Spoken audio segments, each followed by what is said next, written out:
This is a refrigerator whirlpool top freezer with the defrost problem.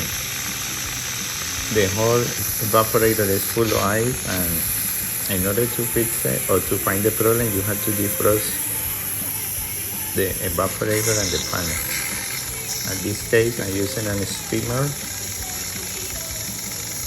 to remove all the ice. I go at the edge of the cover, that way it's gonna be coming easy.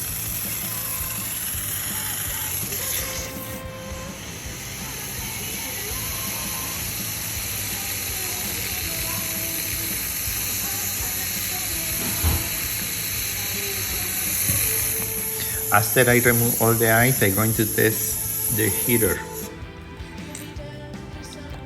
In order to test the heater, you need to set your meter in ohms,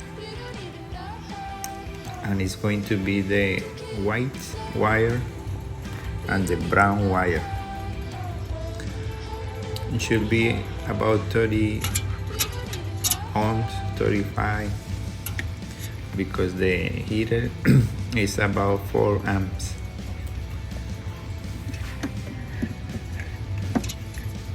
If the heater is good, and you need to replace the defrost thermostat and the timer.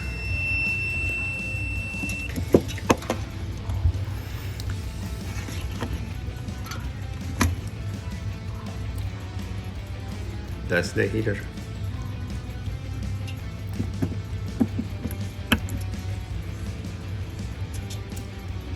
The second part we're going to test is the valve, to see the water valve for the ice maker is working. You have to bypass brown wire and a black wire.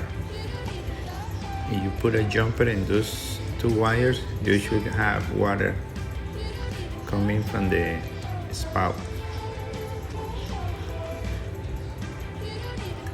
And just bypass it, and water is coming right away. That way you know the ice maker is gonna be working when you repair the defrost. And that's it.